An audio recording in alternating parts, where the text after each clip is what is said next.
مسؤولية كبشة الدورشوية كسومالا يا كورمير كسو قال بعيد ديجاندا بريغا iyo galbeedka gobolka Sanaag oo ay ka socoto hawsha kaar qaybinta codbixiyaha doorashooyinka waxaana markii ay kabashanka doorashooyinka Soomaaliland ay gaareen deegaanadaasi ay si weyn ugu koor galeen sida shaqada kaar qaadashadu uga socoto deegaanadaasi iyagoona warbixino ka dhageystay howlwadeenada fulinaya kaar qaybinta ugu dambeyntiina waxa kabashanku kormeerkoodaasi kadib saxaafada uga xog warameen xaaladda kaar qaadashada ee deegaanadaasi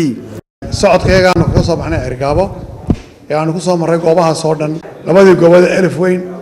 iyo Elmidgaan imika aan ku suganahay Fadhigaab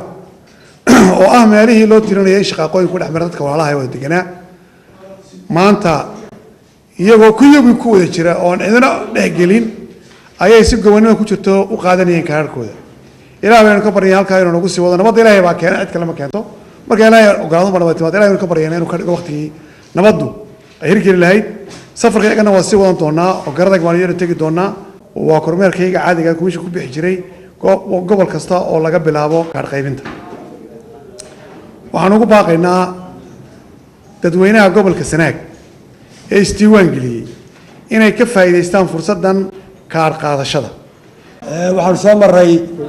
Elif Weyn degmadaan soo maray intaaba kaar qaybintu way ka socotay si fiican bay uga socotay si nabadgelyo bay uga socotay halkana waxaan kula kulannay guddi ka socota madax dhaqameedka salaadiinta cuqaasha guurtida ee u joogtay halka inay nabadeynta laba shaqadii ka dhacday ee degmada ka dhacday inay ka shaqeeyaan oo ka howlgalaan ilaahay uu la qabtay si fiican bay uga howlgaleen dadka way wacyi gelinayeen goobtina waa isugu nimi markaan joogno uga hadaftimo waxaan soo baxnay saaka magaalada Ergaabo aan kormeer ku soo mareynay goobaha aan soo maray ilaa saaka ilaa afar goobood oo horaan soo maray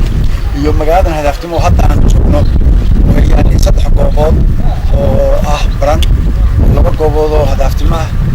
iyo kale iyana qolada aalcado soo dhameysay kaarkii soo wada bixisay halkii isugu yimi